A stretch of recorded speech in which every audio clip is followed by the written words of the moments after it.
Welcome back to Ben's Garage. Now, I've taken a bit of a punt on this one.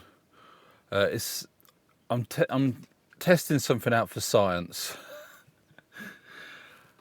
Whether it was on Instagram, Facebook or something, I see a diagnostic tool pop up. Claim yours for free. And I actually got it with free postage as well, which was quite remarkable, especially for all the things that it says it can do. Now, I've noticed some other people have done the unboxing videos on this, and it came in a nice box. Not this. This must be the broken down free postage version. Comes in a jiffy bag, which you open up. There's a bit of cardboard. There's the instructions. Take the instructions away, and there you go.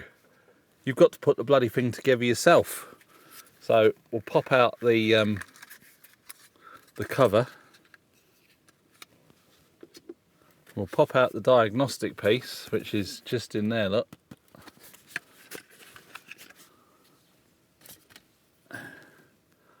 That's just all circuitry and wizardry stuff. I don't know which way it's supposed to go. Does it say on the instructions? Let's read the instructions. We don't often do that here on Ben's Garage. Cover that way. Connector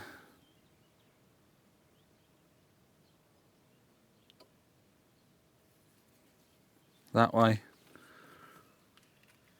And we'll just pop it together. And that's it. It is tiny. Now, for this to work, this is the ZUS Health. Hang on, I'll tell you what it's called. The ZUS Smart Vehicle Health Monitor Mini. For engine health, Easy Saver Dashboard Safety Center. Engine Health Monitor, Easy Saver Dashboard Safety Center, which world's first predictive algorithm, analyzes historical engine data for potential issues. Bullshit. Mileage log. Now, that might be handy for some of you who are using your car for business. Now, I think the idea with these is that once you plug it in and you leave it there, and it connects to your smartphone. Now, my smartphone is like so old and prehistoric that I've managed to download the app, but I can't log into it even though I've got an account. So I've set it up on the iPad, which I can do a screenshot of and show you all what's what with it. So, but before we do all that, as most of you know, I've got the Gap IID tool, which is fantastic. So the plan is, before I plug in the ZUS Smart Vehicle Monitor Health Check jobby, I'm going to plug in the IID tool, scan for codes, see if there's any codes pop up. I won't clear any. If there are any, there will be some, because there'll be some kind of electrical fault somewhere that the car's registered. And as if by magic, I get another cup of tea. Who was it wants you to wear it? I think it was Ant King. All right, next time. So there you go. I think if it's Ant King, possibly. Said that the Hobbit obviously loves me because she doesn't tip the cup of tea all over me. I've got another cup of tea here. But you have given her ideas, so thanks for that. So we've got it running. I've got the IID tool plugged in and going now. I'm not going to go through a lot of it, but I'm just going to read the faults. So faults will be read, continue, scanning modules. And it will go through, scan all the modules, and we'll see what it comes back with.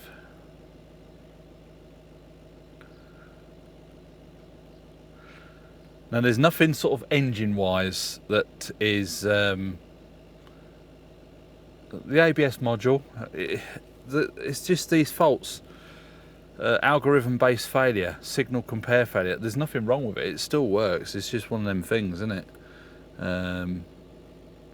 Audio amplifiers, speaker 2 circuit, and general electrical failure. Everything's still working on it. And these faults were logged last September by the looks of it. Driver's climatic seat, lost communication with body control module, does that all the time. So I'm going to go back. I'm not going to clear the codes, but I'm going to disconnect the IID tool. So now I'm going to take out the IID tool.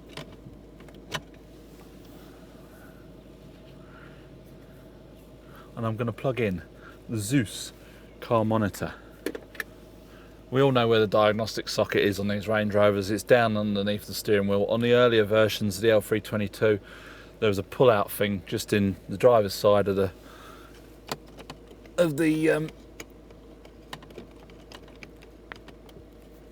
well, I think that's in. We shall see. There are some lights that flash on it, but I'm not getting down there to have a look. Right, let me set the screen recording again, and we'll have a little butcher's, shall we? Oh, it wants me to connect to the internet now. So this video might be shorter than we'd anticipated. So I might have to drive down to the house, get onto the Wi-Fi, and see if I can get it connected. Right, I'm outside the house, so I've got internet now. I'll just set this screen recording again. Right, we will try again. We'll try again. ZUS. Pair now. It should pair with it. It should be blinking. But as I say, I can't get down there. If it pairs now, I'll know why, and I'll let you in on the secret.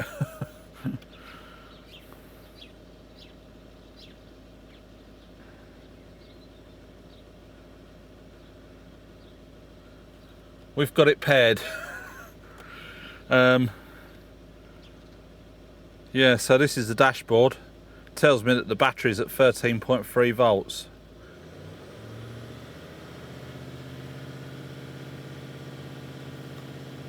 Seems a little low to me, but I'm holding the revs up. I'm not quite sure what's going on. Here we look, on its side. So we've got the revs, current revs, 791 at 84. The coolant temperature is 77 degrees. I'm holding the revs up now.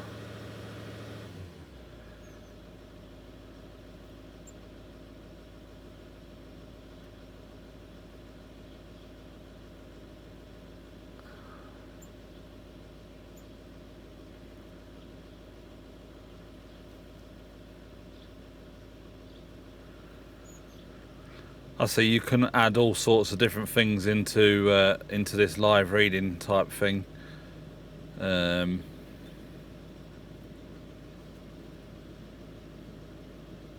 know, there's a few things it goes into.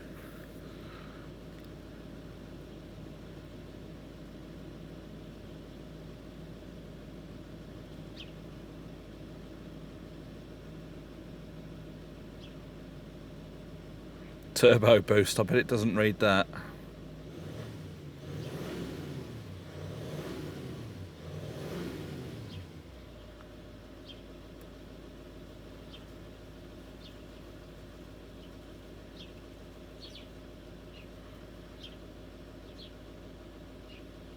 We'll put that in the last one.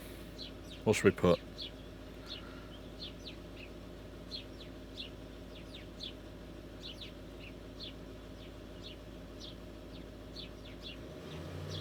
Intake air temperature. Let's swap that one out.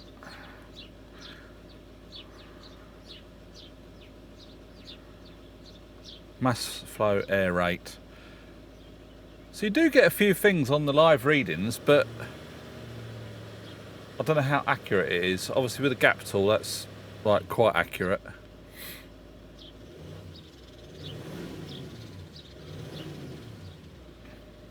And then back to this screen, you've got your four corners. That's for if you've got the tyre pressure monitor, which the car's got its own, so I'm not going to worry about any of that. So the next thing, we've got mileage. You can log your drive. Now, I'll go for a drive and we'll test it and see what it does while we're driving. But I haven't got GPS on the iPad, so it won't be keeping up with us. So that, but if you're using it for business and you've got a phone and connected to that, it will log all your miles and you can select whether it's business or whatever. So safety, we're going to do a scan. First scan. Scanning your vehicle.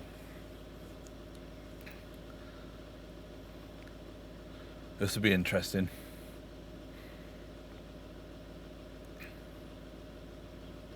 See what faults it comes up with.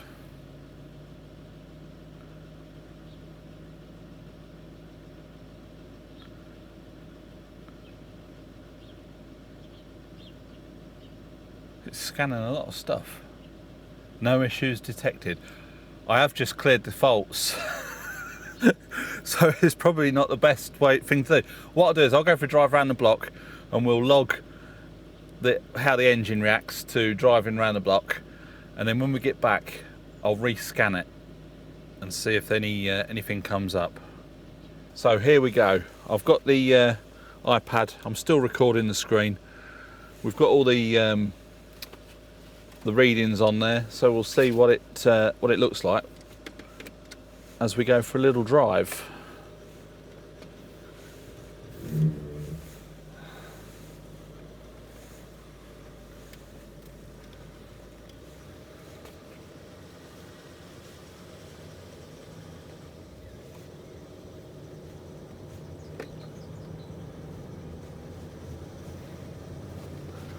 Well, it looks like it's doing something.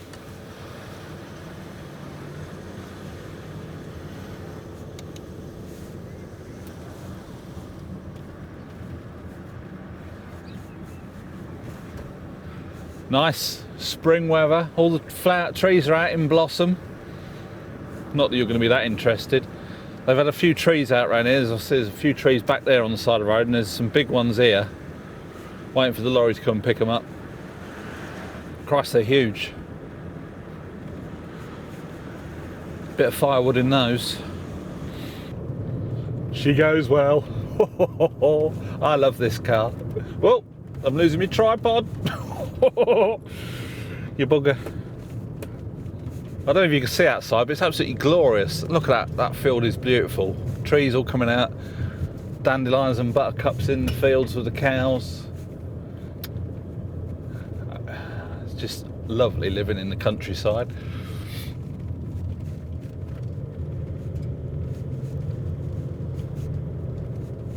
Oh, this car is just marvellous, isn't it? If you've got a Range Rover, you'll know what I'm talking about. So that's our little trip. So we've still got these live readings up. No. And there we go. It still says my battery voltage is only at 13.3. If I stick the headlights on main beam, 13.2. You see, it only puts out the voltage that it needs to keep on top of the battery, and we've got a super big battery on this car. Oh well. So switch all that off. Right now, I'm going to go into safety, and we're going to rescan it. Oh, it wants me to connect to the internet again. Oh, what's that all about?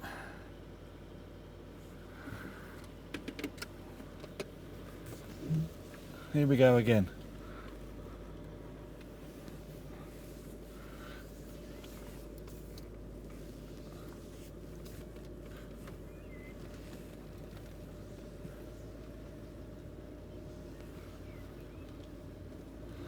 So the live readings work without the internet, but scanning it doesn't for some reason. Now most of you are going to be using this on a mobile phone, you know, Apple or Android.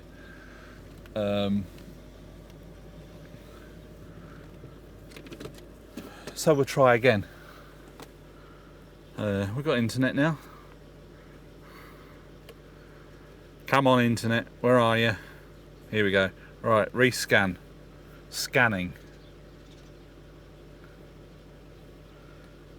It's going through all the systems. It probably won't come up with any faults. I think it's because the gap tool is so intensive with what it scans, it picks up everything. This thing's just a bit broad, and only picks out like major faults of like the engine and the ABS and all that kind of thing. So I'm pretty sure this is going to say no fault found again. Yeah, no issues detected. 43 items are scanned. See, these items are unscanned. So somehow I don't know, but it's managed to scan the all 4 tyres. It scanned the battery health. It scanned the gearbox. It scanned the computer output circuit. It scanned the speed and idling control, the ignition system, the fuel air emission control, and yeah, that's it basically. No issues detected. So I'll tell you what happened. I had this Nonda diagnostic thing plugged in with the cover on, and it wasn't making a good connection. I'll tell you for why. If you see at the top of that, it doesn't go in very deep, whereas on the iCar Soft, it's got all that much that goes in. So this wasn't making a proper good connection. It was still going in. It's just the way that the OBD socket is on the Range Rover. So I had to pop the cover off and put it back in. Now, of course, like an idiot, I pulled that out while the car was still running, and all manner of warning lights came up, and it was like, oh my God, what's going on? So that's why I plugged the gap tool back in, cleared all the codes, and that's why there was no codes for this to read. So scientific this experiment is not. I'm going to plug the gap tool back in again, but I won't film that. I'll put this thing back together now. So I don't know, if I'd have put the cover on a different way around, it might have done the trick. So yeah, cover's back on now. Now, this isn't the sort of thing I'm going to be using. I'm not going to be using. I'm going to probably give it to my cousin if he's not bought one for his van already. I claimed it as a free item. Normally they charge postage, but I didn't even get charged that. They sent that out. I've tested it. It works. I can't, because I've not got the GPS on my iPad. I can't test to see whether the mileage function is all good for that. But apparently it does work. I can't attest to whether it clears or if it reads codes and clears them. So really, I plugged it in, it works, it connects to the car. I've managed to connect it to the iPad. They're not, people rave about them, but at the end of the day, most of the information that you can get from this, you can get on the dashboard. You know what your revs are. You've got your temperature gauge. I know this tells you what your coolant temperature is in degrees. Whoopie-doo. If the needle gets to the red, it's getting bloody hot.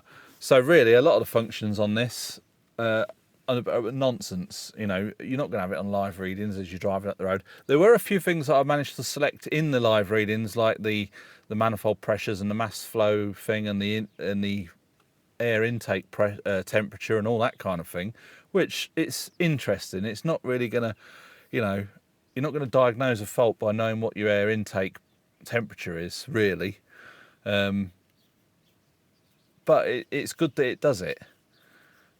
I was more interested to see if it would read codes and clear them. Now, this car hasn't really got any major faults, touch wood. The faults that keep popping up on the gap tool are just intermittent things. Nothing is not working on the car. It just has little blips every now and again where something doesn't communicate with the ECU properly, and it logs it as a fault. So, when something does go wrong, it will come up with a fault code. You can then fix it and clear it. Now this, when it gives you a fault, it actually gives you a code, and you can go into that and it tells you possible causes, possible fixes, and then once you've fixed it, you can actually clear the fault code with this as well. So really, it is quite a good bit of kit. I mean, they're on their website for about 50, 60 euros, something like that.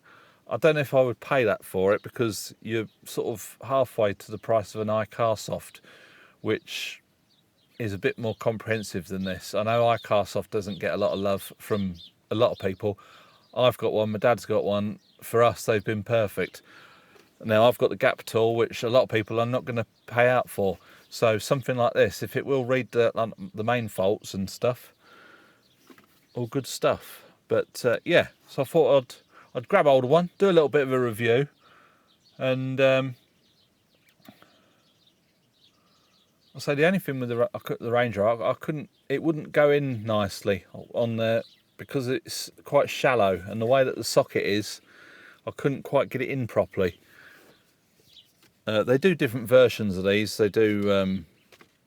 I don't know. Look on their website and see what they got. They do some other bits and pieces: the tyre pressure monitoring, a rear view camera, and a dash cam, which all sort of integrates in with the same app, if you like, and they sort of all work together. So if you've sort of you want that sort of thing, if you've got a car that hasn't got tyre pressure monitors and you want to use the forwards and backwards cameras all through the same app, you know, and you invest in this system, then you know it's probably quite good.